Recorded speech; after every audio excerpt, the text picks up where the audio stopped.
Thinking Aloud. Conversations on the leading edge of knowledge and discovery with psychologist Jeffrey Mishlove.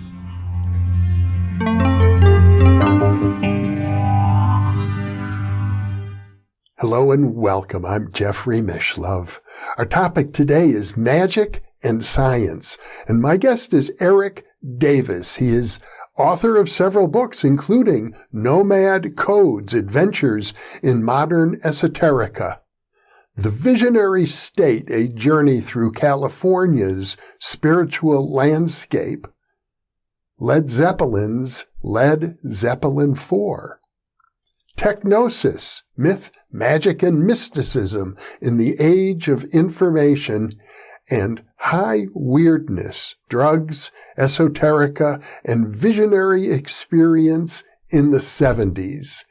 Erik is based in Northern California, and now I'll switch over to the internet video. Welcome, Erik. It is a pleasure to be with you. Oh, yeah, it's great to be with you, Jeffrey. I grew up, watching grainy videos of you, talking to all the weird heads back in the day. So it's really a treat to be here. Well, I think we have a lot in common. I know from reading your books that many of the people who have fascinated you the most are people I've interviewed. Interestingly, I just a half hour ago uploaded a new interview with Dennis McKenna. I know you've written about Dennis and his brother Terrence. I am really fascinated by the relationship between esoteric culture and scientific culture. And of course, I came of age, I think, as you did, in the San Francisco Bay Area, where you had this high-tech culture from Silicon Valley, and at the same time, a growing interest in mysticism. And there's no question that there was a lot of intermingling and often even collaboration between those worlds. Absolutely. I did grow up in Southern California, and I'd moved to the Bay in 95, but my family's from here. My father's family is from here. So I spent some time here growing up, and I always felt I was very close to the source, as it were. Like the older I've gotten, and I look back at my work, and I realize in some ways the topic of the whole thing has been sort of the California conundrum, this strange commingling of consciousness, culture, technology, the rediscovery of ancient ways and Eastern mysticism and Western esotericism, and there's strange kind of commingling in this place, and troubling and marvelous. It's a fascinating story, and one that's compelled me for a very long time. I think one of the interesting things that you point out in your writing is that this connection between magic and science goes back to the most ancient times. And in fact, I think you could say that the earliest magicians were the scientists of their era, and the earliest scientists were also magicians. Yeah, these two categories are very interesting and also deeply, deeply intertwined. My PhD is in religious studies, and with a lot of academics, there are some major ideas that people build their entire careers on, sort of finessing and critiquing and sort of mapping. And without going into the details, the whole question of how you distinguish magic from science, and then also from religion, both magic and religion and science and religion, are just enormously complicated topics, because the closer you look at it, the more you realize they're kind of dependent on one another, the definitions, and then the definitions change over time. So you have, for example, let's like Kepler's laws. Well, we remember Kepler for his elliptical orbits, but for Kepler, like some of the most important stuff that he did was to fit the Platonic solids associated with esoteric and Neoplatonic thought into one another in such a way that it mapped onto the relationship of the planets in the heavens.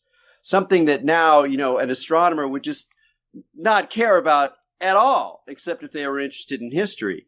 But for Kepler, this was more important than the elliptical orbits.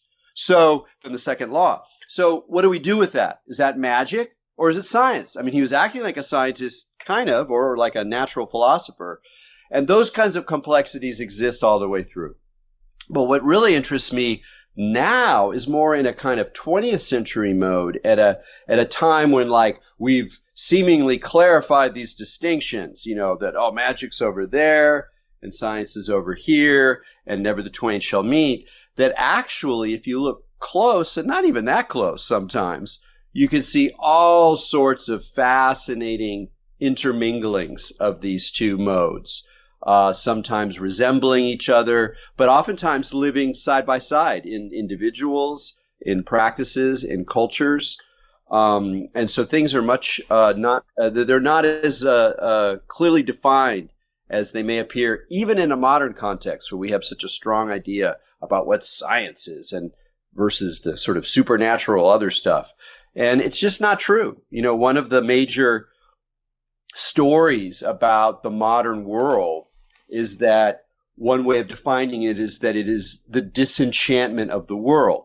The idea being that back in the Middle Ages or back in the ancient world, the world itself was enchanted with spirits and powers and mysteries.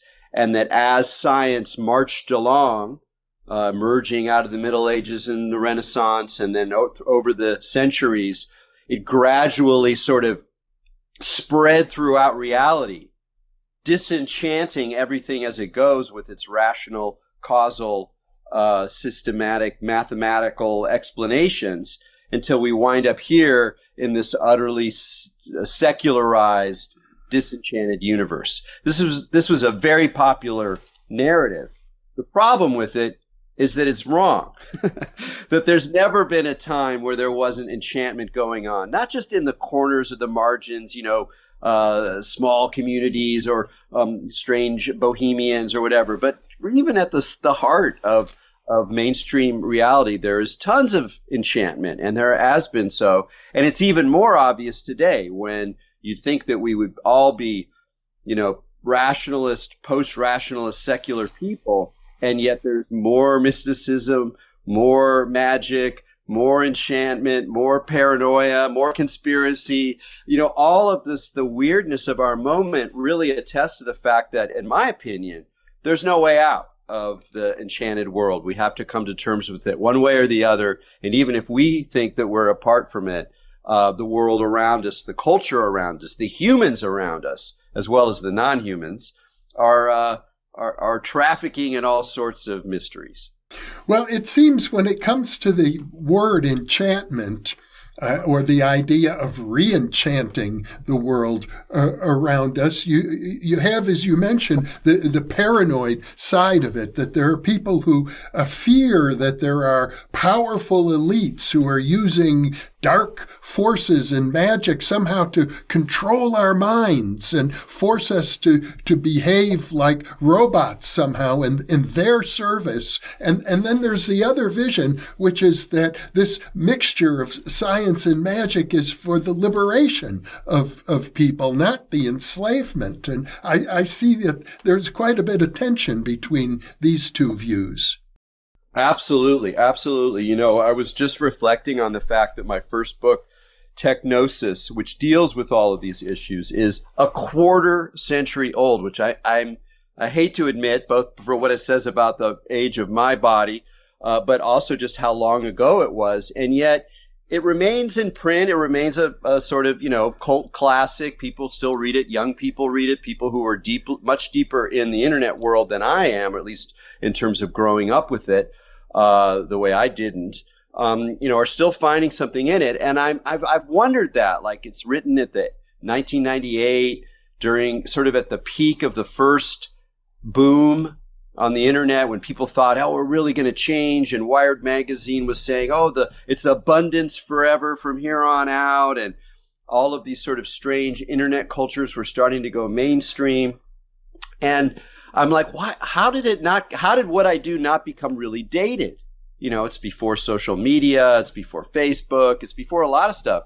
And I think it's frankly that I was able to tune into precisely the dynamic or the polarity that you were referring to, is that every step of the way, technology gives you a positive utopian possibility and a dark manipulative control in the mix.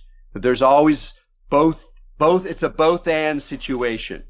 So even as people like in the 90s, and people still today to some degree, although in the 90s it was more obvious, there was like, oh, we're building the world soul, and as we all get networked together, we'll see that we're all one, and we'll have no choice but to overcome our enmity and sort of become a planetary civilization, which was a big motif in New Age thinking, this sort of planetary consciousness.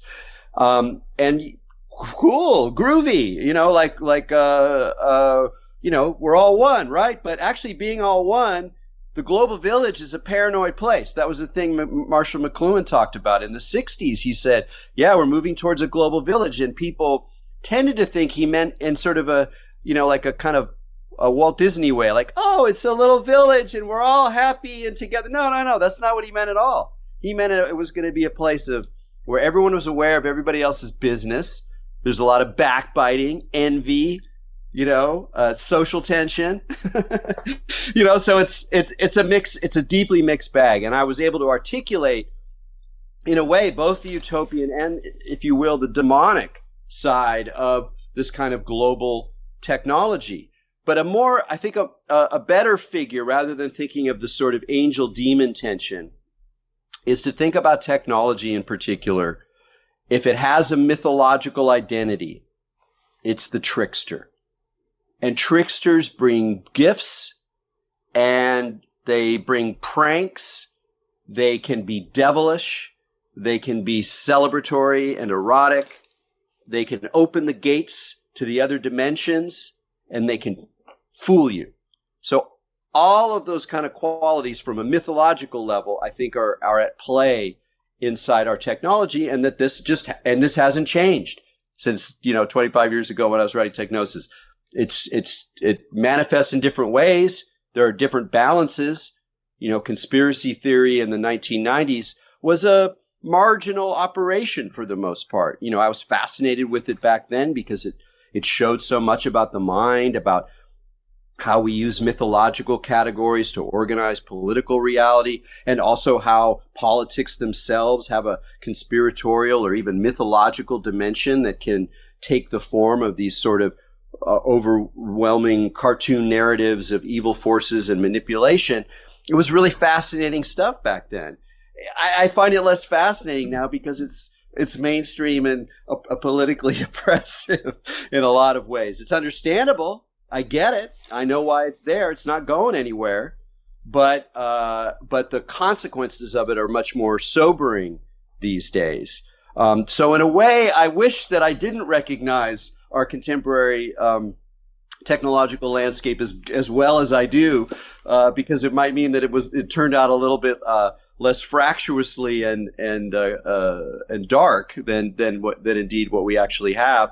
But I do think that if you've been paying attention to the question of technology, this kind of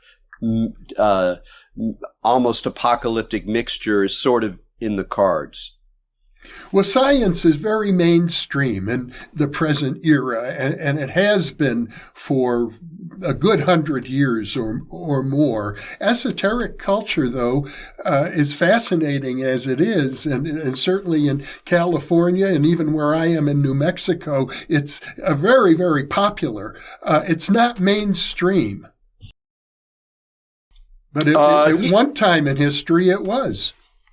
Yeah, I see what you say. I think it depends kind of on, again, on how you draw lines. Like, if you look at, contemporary wellness culture, and the yoga, for the last 20 years, you'll see something that actually really has entered the mainstream. Does it enter in its full esoteric splendor? No, but there are traces and elements there that are sort of significant.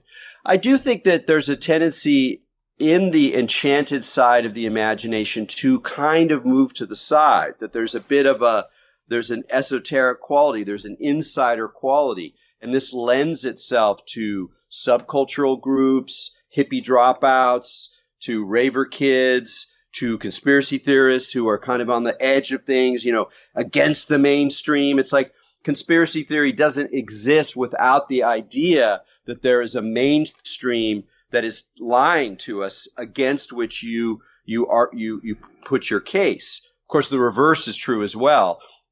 The very idea of conspiracy theory is an invention of the mainstream, the New York Times and the media, and to some degree the CIA in the 1960s, as a way to castigate the people who believed that Oswald didn't act alone when he killed JFK, or when JFK was assassinated. So they had to deal with all of these different stories. So they invented the category, which didn't exist before, of conspiracy theory, as a way to make sure we can put all those characters over there. So it's always a double game. The mainstream is marginalizing, and the margins are, trying to empower their marginalization and take pokes back at the mainstream. And they even have to act like sometimes they're in the margins when they're not. I mean, we see this with the Republican Party all the time. They act like they're victims, and they have a lot of control. They might say the same thing about multicultural global elites, that they act like they're victims, but they're actually in control. So this game of like being the outsider and the insider is a game that we've been playing for a very long time. But science just doesn't. It's really hard to say. I mean, there are many people who live, within what they conceive as a scientific world, where they follow reason, they don't believe in supernatural ideas, they trust studies more or less, they trust mainstream doctors more or less. There's a lot of that in the modern world. But the more you look at people's actual practices, I believe there's almost always some trace of the unconscious, or the weirdness, or magical thinking, or religious patterns. And I mean, this is partly the way I see the world, but I think it's also really true. And you can see that even inside the history of science, or the history of technology, where you find these individuals and practices over and over again, not in the mainstream, but they're always there, where they're trafficking in multiple worlds. Well, I know you've written about Gurdjieff, and I'm sure you're quite familiar with Colin Wilson also. They both seem to be suggesting that mainstream culture turns people into robots, that we have to somehow overcome that if we're ever going to develop inner freedom. Yeah, that's a really powerful idea. I think my favorite chapter in TechGnosis, the one that I still am learning from, is one called The Spiritual Cyborg. And what I talk about in there is how the idea that human beings are machines, or can be machines, or are often machines, programmable machines, robots, can actually, even though it sounds very kind of like dark science fiction, or again, almost conspiratorial, that idea and even that way of seeing yourself can be part of a self-realization process, or a coming to terms, or a expansion of awareness, or an ability to heal and step outside of the trap of the self. And Gurdjieff is, of course, number one spot there, because as far as I understand it, he was really the first modern spiritual thinker to really radically embrace that model, that most of the time, and I would say not just because of modern society, but just the nature of the cosmic situation we're in, is that unless we do serious spiritual work, which for him was very much work with a capital W, it's just too easy to stay asleep, because all of these things in our lives and in the world are kind of encouraging us to stay asleep, to just have the ideas we've had, to accept the programming we've received, to work within the dominant cultural narrative, and that unless we start seeing our own mechanicalness, which is an unpleasant thing to do, to see the way that you do act often as a reactive robot, following programmed scripts that you don't really know the origins of or the value of ultimately, then until you can really start seeing that, it's actually hard to make room for other narratives, other possibilities, other modes of consciousness. So it becomes actually a really interesting kind of feature of some thinkers and spiritual practitioners who really worked on this edge of a scientific way of thinking about things and a more cosmic way of thinking about things. Another great example here, close to my own heart, is the greatly loved and greatly sort of loathed Timothy Leary. You know, there's a lot of things we could say about Timothy Leary, but one thing that's totally true is that Timothy Leary was the first person to really start using like brain talk in a popular context. That we're just brains that are our brains are programmed. We can release these programs.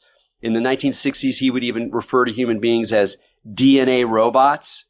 And nowadays the idea that we're DNA robots is kind of like mainstream almost. Like a lot of scientific reality sort of accepts this model that we're kind of programmed by our genes and our drives, and we don't maybe have very much agency at all. So even within scientific ways of thinking, a lot of people come to this almost nihilistic conclusion that human beings are actually just sort of DNA robots. And so it's strange how these sort of spiritual fringe ideas and mainstream concepts kind of begin to sort of resemble each other now and again. And I think to talk a little bit more about Leary is that I think one of the interesting features about psychedelics today and the sort of explosion of interest in psychedelics is because in some ways they work within a quasi-scientific materialist framework. You're taking a drug. The drug does something to the brain and the way that the mind is modeling reality, and it models it according to habits that are sort of programmed and scripted, and suddenly this drug enters in and shifts things, and we maybe have the possibility to heal, to change our patterns, to actually take advantage of the plastic quality of mind to come up with new ways of being in the world. And so I feel like there's a connection there to this sort of waking up to being a DNA robot and then actually following protocols to transform, which from the Gurdjieff school to some psychedelic work today involve accepting that dimension of the self and dimension of reality, but not being completely imprisoned by it. You highlight what I think is a very important paradox, and I discovered it in your chapter on Gurdjieff, when some of his students reported back to him that their friends are complaining that even though they're engaged in this intense spiritual practice, they seem to be behaving more and more like robots, echoing Gurdjieff. And Absolutely. His response was very interesting. Something to the effect of, "You ain't seen nothing yet." Yeah, it's actually a very funny thing about some kinds of spiritual practice. And, the way that I think about it, I tend to think about it as a little bit of a mistake. If you're getting that kind of feedback from your pals and your family, you might be doing something wrong, or maybe you want to get through the phase you're in, quicker rather than overly lingering there. But it is the case that when you start to step out of the mainstream narrative, although I must say here that at this point in history, it's not really clear to me that there is a mainstream narrative anymore. It looks like there's multiple narratives. And so in some ways, these dynamics have gotten much squirrelier. But let's just stay with the mainstream.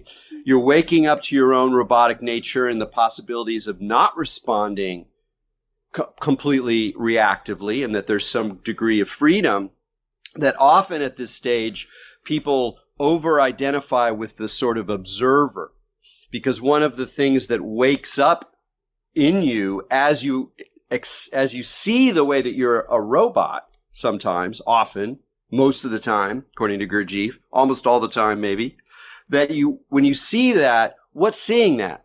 Well, it's something that in a way can be reified into this observer. And, Colin Wilson talked about this. Charles Tart talked about it. It's one way of describing what happens with spiritual awakening is that you suddenly start identifying with the observer who's kind of like checking out reality, including your personality, including the way your personality is responding to other people. And over time, this kind of internal distance can sort of take away the flavor and the juice of your personal engagement in the world because you're sort of not identifying with it anymore. And again, there are certain spiritual paths where this is sort of the main way you go for a while. There are others that kind of pass through it, and there's others that say, no, that's kind of a trap.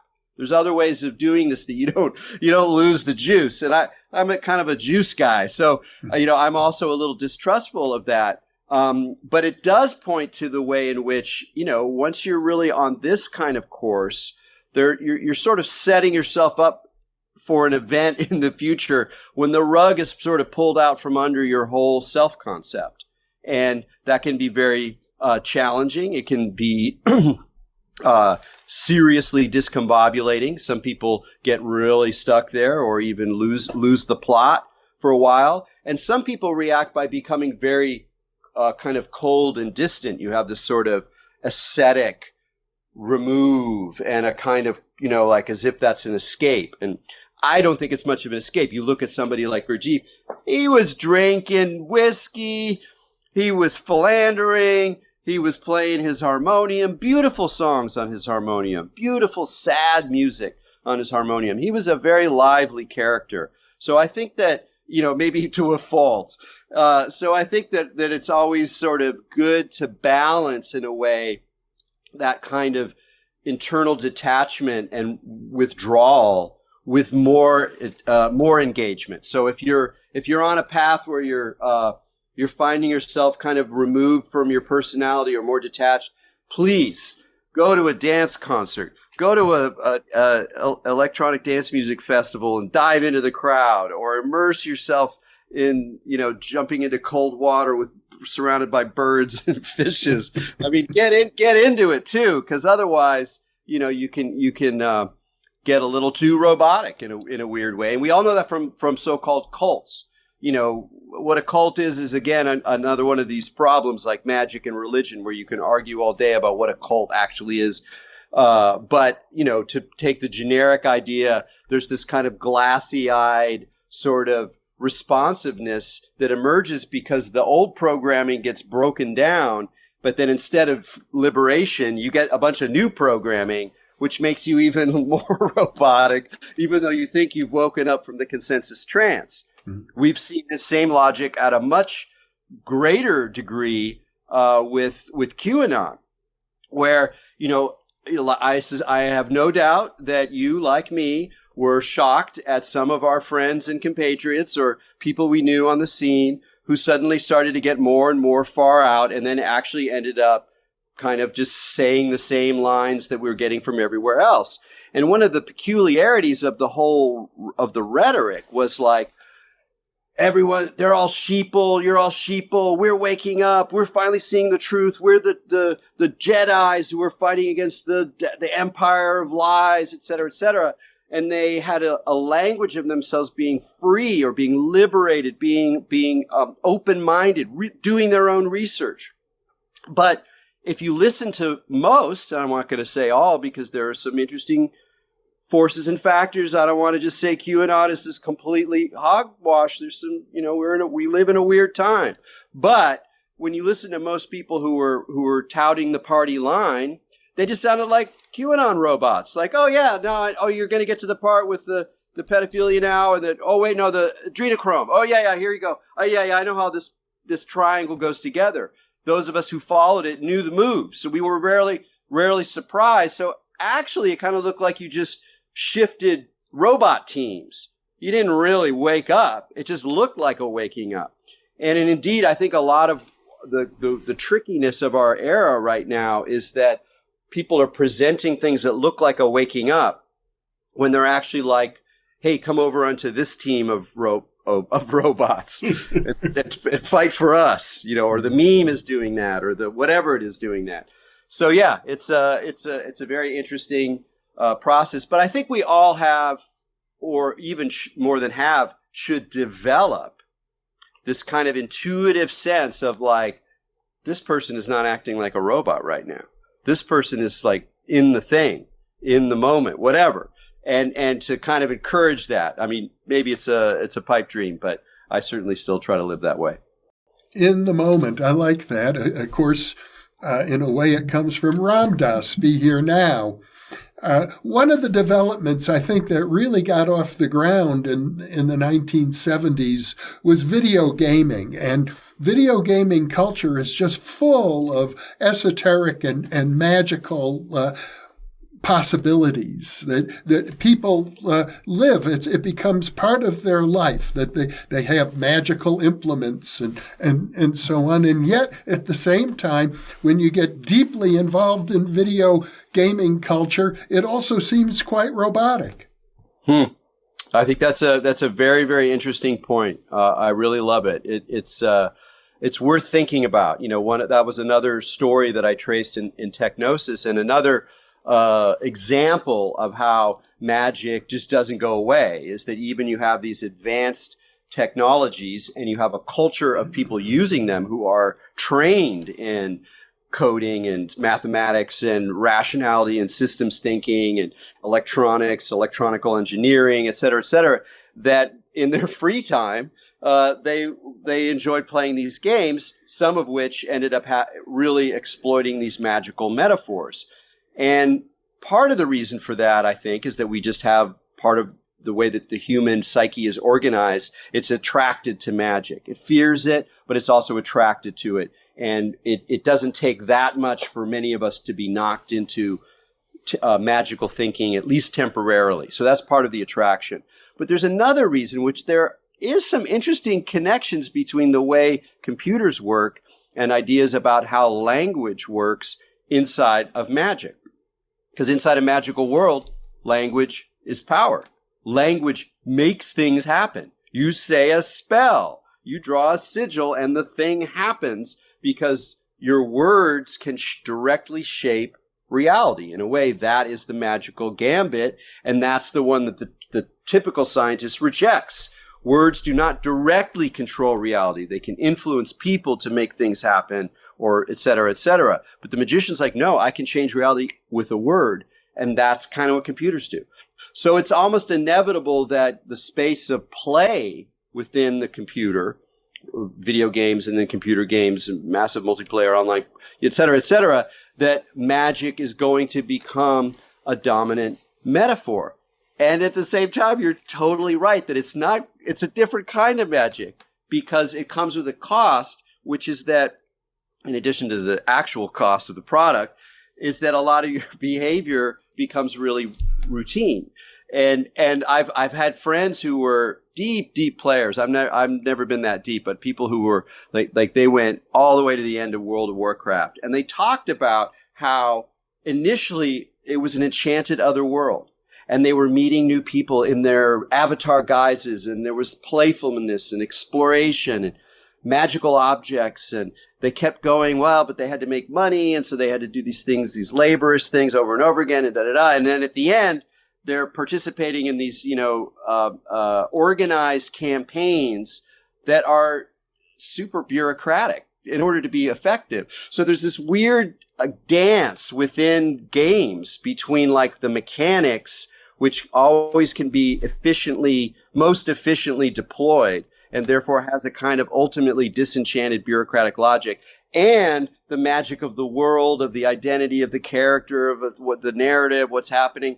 And these two things are like constantly outpacing each other. It's totally fascinating. It's wonderful stuff. In my parallel life, I'm a total hardcore gamer. I just didn't have time in this one. Well, I know a number of theorists who look at the paranormal, as I'm a parapsychologist, so I have good data, empirical data regarding the paranormal, and many people have access to this data, and some of them are puzzling over it because it does seem inconsistent with materialist, reductionist science. So they suggest we're living in a simulation, that we're part of somebody else's computer game, so to speak.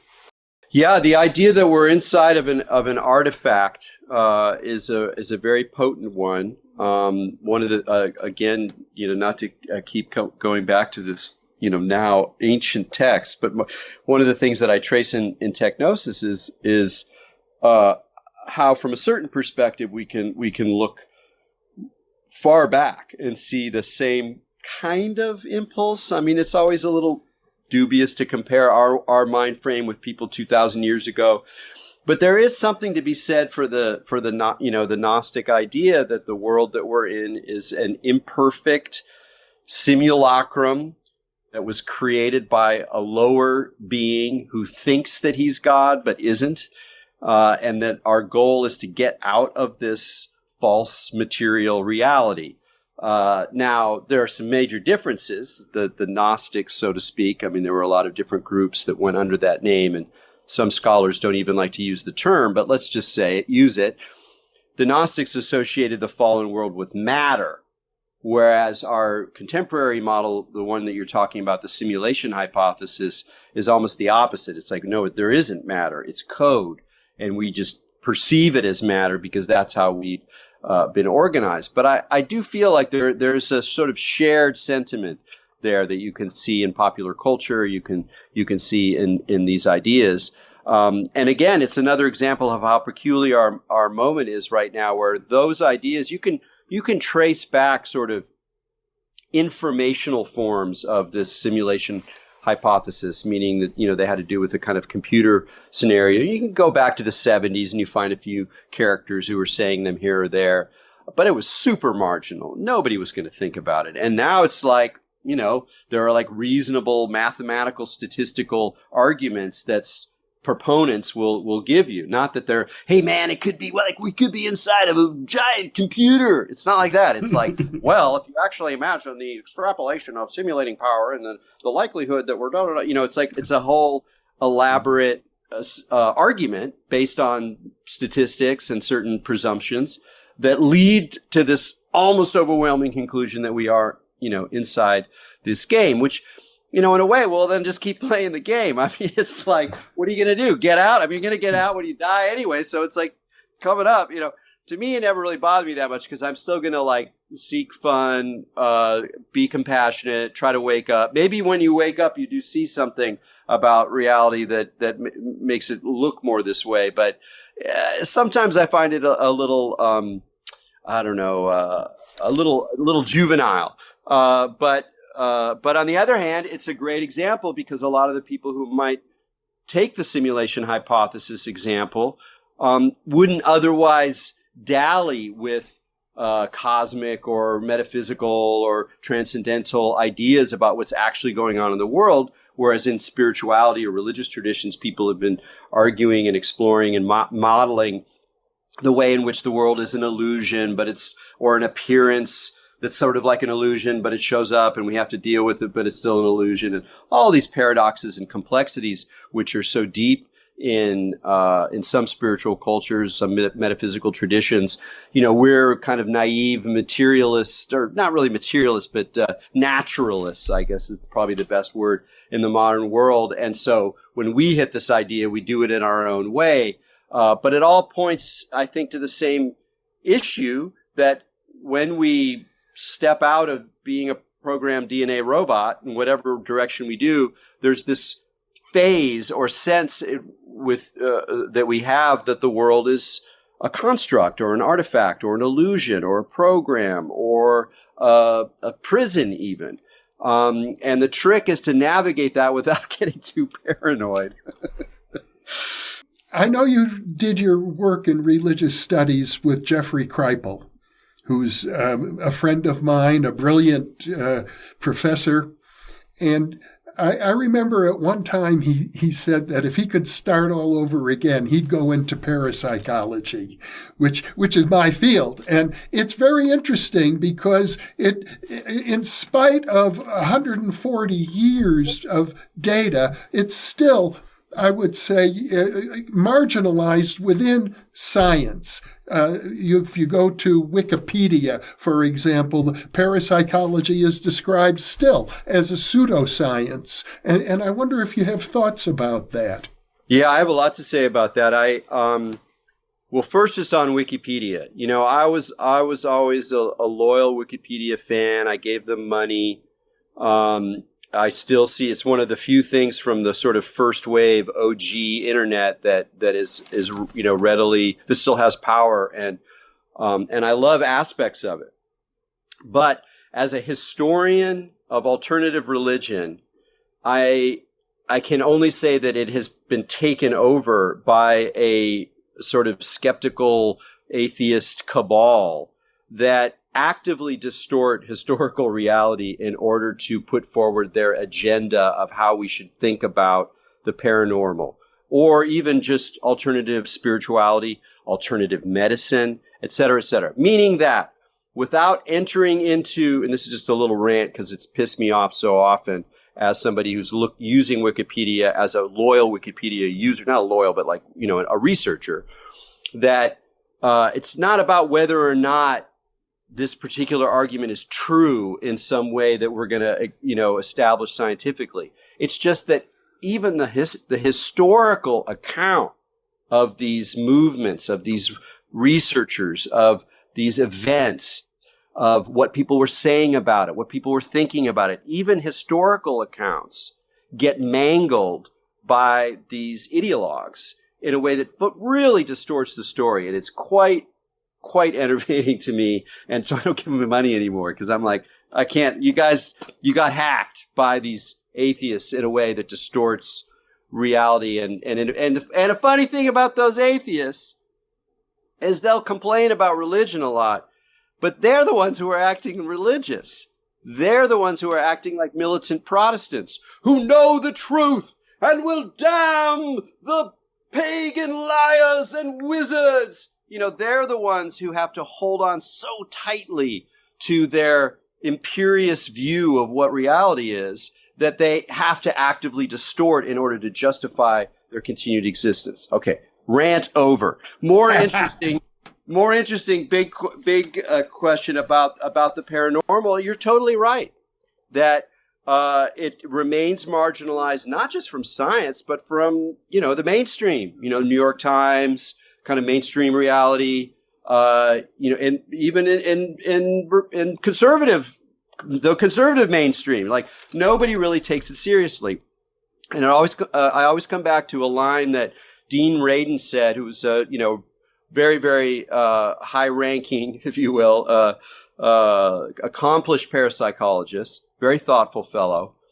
And I had him on my podcast years ago, and I asked him, so after all your decades doing this, what have you learned the most about? I thought he was going to say like something about the way mind interacts with matter or something like that. And he said, the sociology of science. That was his answer. Because to understand the place of the paranormal in the larger worldview, it's about the sociology of science, of how institutions, social forces, cultural narratives, people with money, how they all organize what truth is. And now we're in this sort of, post-truth moment, which I hate to say because it's not quite true, but it is sort of. And so this whole issue of the paranormal is shifting and changing right now in a really significant way. And I believe, as we've already seen with kind of the UFO discourse, which I put as in a fundamentally different category in a lot of ways, even though there's some overlap, I think it's important to keep those at least conceptually separate. That as we've seen with that narrative, I think that we're on a paranormal wave is coming, parapsychology wave is coming, more science, more attention, more counter hegemonic narratives, and also because of the expected explosion of psychedelic experiences that people are having. When you have more and more normies who are like, "Wow, that sure felt like telepathy to me," you're just going to start seeing more activity in this domain. And hopefully, I mean, I'm pretty. I don't want to say skeptical. I'm slow moving. I'm not a get on the bus guy, but it seems completely apparent to me that there are statistically significant results. That's all, statistically significant results. And even if that's all you get, that's still really, really significant and does point to some like, we don't quite get it. We don't quite know what consciousness is or what it does or what does it mean to be aware of the world and things like that. And so for me, it's less about like, getting on the bus and to the trumpet, the paranormal is real. It's more about the way that parapsychology and these discourses constantly erode and poke and spur everybody else to sort of stay on their toes. And most people don't want to deal with it, so they just ignore it. And that works in a lot of ways. But if you're paying attention, even if you're still somewhat skeptical, it acts as a kind of ferment, a place where like fundamental questions are raised, questions about science. What is an observer effect? How do you organize a truly, sort of pure experiment without any, because of course parapsychologists have to go through the most rigorous sort of, experimental protocols because nobody's watching their ass. So it's like you can just make stuff up if you're like studying SSRIs. And, maybe somewhere along the line, someone will go, well, that wasn't a very good experiment. Now, was it? But nobody really cares because it's big pharma and know who's arguing against them and et cetera, et cetera. But over here, with parapsychology, everyone's going to be on that. So you have to be really, really clean with your experimental design. So it's a fascinating zone. And I think kind of like everything else in the world right now, it's just about to sort of start to break out in new and very interesting ways as sort of consensus reality continues to unravel or reorganize itself into these multiple worldviews. So yeah, it'll be really interesting to see. I'm curious for what do you see? What do you expect to happen or maybe already see happening inside parapsychology? Oh, I could go on for a long time about that, Erik. But let's talk about, for example, just recently, I think it was the Daily Beast published a story. It's been all over the internet now. And the headline is something that due to quantum entanglement and the new Nobel laureates that were just given out to John Clauser, who I used to know at Berkeley, and other scientists proving the quantum entanglement embodied in Bell's theorem, that physicists understand that time and space aren't what we used to think they are. So it does seem, as you point out, that there's something of a truth to this post-truth idea, that a truth to post-truth, that it does look like we're entering into an era where our very most fundamental definitions of reality are up for grabs. Yeah, and I mean, to some extent, if one has been paying attention and reading, even popular science accounts, we've kind of known this for a while, but there's a sense in which it is now distributed knowledge, and that people are kind of acting from that knowledge or that idea of knowledge, of that story about knowledge. My ideas about quantum physics are stories. They're not quantum physics because I can't get there. I don't have the math. But I, my story is pretty good, I think. And that we're sort of coming from it rather than like, I've been reading weird physics since I was in high school. But a lot of the time it was like, there's me and my life and there's weird physics over there. And you kind of go into that world and like, wow, Bell's theorem, it's crazy. Are you kidding? And then you come back and you're like, okay, got to go on, turn on the TV, do whatever I'm doing. And now I feel like those worlds are sort of blended and everyone is kind of more like, wow, I really don't know what's going on. The whole nature of physical reality. Whoa. It's more sort of in our faces. And I think that the Nobel Prize was a really significant effect. Now, I don't know enough about the politics of the Nobel Prize inside physics to know, if you were really an insider, whether this would have seemed as significant as it does to me. But the fact that a fundamental physics crew weirdo got a Nobel Prize for like the weirdest thing in physics is really, to me, very significant. It's like that moment, that kind of fringe and then not so fringe movement within physics to take Bell's theorem really seriously. I don't know. It seems significant to me. I guess from another point of view, you could say, well, that's actually what science does, is it takes things that look really magical and bizarre, and then it kind of understands them and routinizes them. And so now, even though folks back in the 70s thought, hey, maybe we can use Bell's theorem to like do faster than light information transfer. Yeah, we can't really, that doesn't seem to really work, at least in the conventional sense of how information works. But we can use it for really, really good encryption. So not quite as enchanting, a little bit more banal, but still pretty cool. So in a way, that's also what kind of science does, is it takes little elements of this marvelous chaos of reality and sort of, brings it into the normal. And so it's kind of both and in this situation, but it still seems significant to me, and it certainly warmed the cockles of my heart. Well, I think we're just at the beginning. I actually wrote about Bell's theorem and its potential application to telepathy and psychic phenomena in my first book back in 1975. So it's interesting to see over half a century how it is becoming more and more acknowledged. And I can imagine another 50 years from now, the world will be so different it might be hard for us today to recognize it.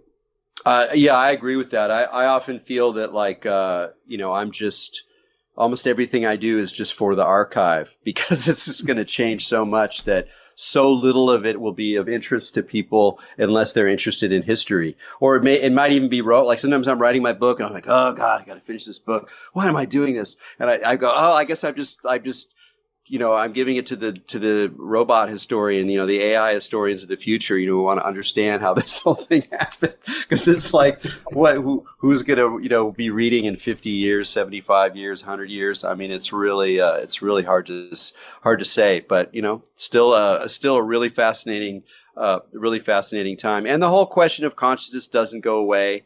I think another interesting, significant shift is the way that once again, 20, definitely 30 years ago, if you were a panpsychist, and I mean, if you're like a scientist, a physicist, whatever, and you said, yeah, I'm kind of a panpsychist, actually, people would think you were goofy. That was not cool.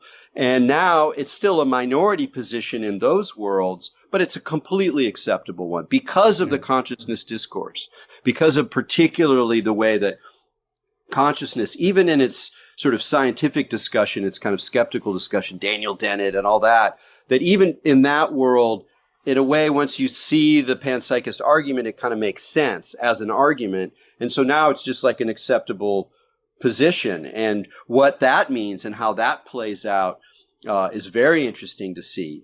These different modes of panpsychism. There's some that are more kind of spiritual sounding and almost like Vedanta, very idealistic in the philosophical sense. But there are others that are very naturalist, which is kind of the mode that I'm sort of most attracted to, which is like, no, you just boil it all down. You got matter, you got energy, and you got something like consciousness, something like thinking, something like responsiveness. And it's just in the picture. And in that sense, it's not even that special, but we have to deal with it. And it probably has all sorts of consequences that we're not recognizing because that's not the model that we're coming from.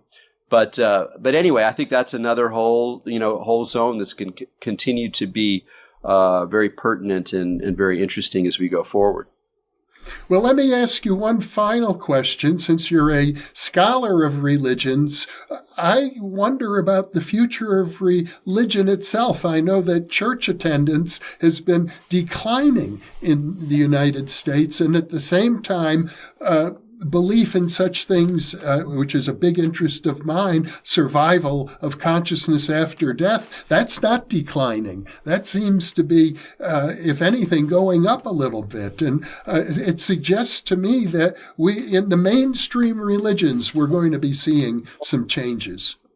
that raises again this question of what is religion? Is religion a formal, organization like a church that has members and you go to and there's a dogma and a book and da da da? And that's sort of a traditional, very Christian influenced idea of what religion is. And I think it's important to recognize that while mainline Christianity continues to decline significantly, and that other aspects of Christianity in the United States are doing A-OK, and in fact are kind of increasing not their institutional strength, but their symbolic power. So, over the last couple decades, Christianity and the, more right-wing Republican zone have become more and more strictly identified. Again, not in the sense that MAGA fanatics are all going to church. In fact, it's actually not that. That's what's kind of weird, is that you have more and more people who are declaiming the return of Jesus Christ in the name of Christianity, but they actually don't go to church. It's become part of this sort of ideological polarization in the United States. So it's just important to acknowledge that some forms of traditional religion, though one could argue about how traditional that is, are responding to our moment, albeit often in a reactionary way. On the other side, you'd say that whatever religion is kind of dissolving, or it's melting and spreading, so it's less clearly defined, but it's kind of also everywhere, which is sort of how I tend to see the situation. Again, wellness is a great way to see this happens. If you're going to track Buddhism and how Buddhism, once it hits the West, it allows certain very obvious religious forms to continue, particularly Tibetan Buddhism, aspects of Zen, where there's like a formal thing and costumes and books and a certain kind of traditional pedagogy. But at the same time, Buddhism also melts into, mindfulness practices and self-help and ambient feelings of oneness with nature or whatever. There's all these different ways that religion kind of disappears, even as elements of it continue. And again, if you're like me and you think that human beings have a fundamentally, in the most broad sense, religious dimension, or a dimension that's interested in ultimate values, or the suspicion that there's more than just this world, there might be something more than life. There's something in spirits. There's something in ghosts. Whatever. Even if you don't actually believe it in your waking mind, it's kind of there somewhere in the system.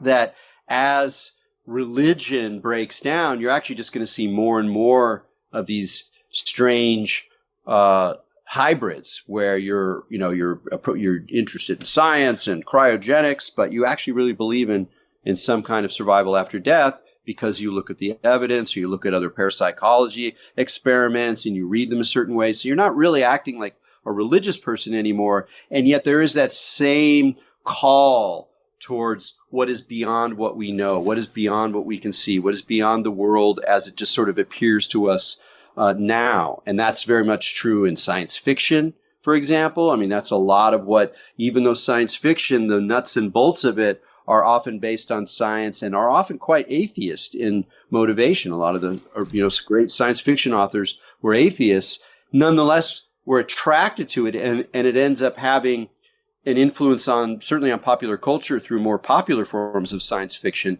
that end up replaying a lot of mythological and religious kinds of narratives, and satisfying those kinds of desires in different ways. So again, I just don't think we ever get out of the soup. And it's important to sort of be self-conscious and self-aware of the ways in which your own thinking is magical in ways, or is religious in ways, and also how you balance that with ideas of science, of evidence, of skepticism, which I think should be equally, if not more, emphasized in the kind of constellation that we are. Well, Erik Davis, this has been a fascinating conversation, a delightful conversation. We've touched base on many, many of my favorite topics. I hope we can do it again. Yeah, Jeffrey, this was great. I really enjoyed it. Thank you so much for keeping on. Well, thank you for being with me. And for those of you watching or listening, thank you for being with us.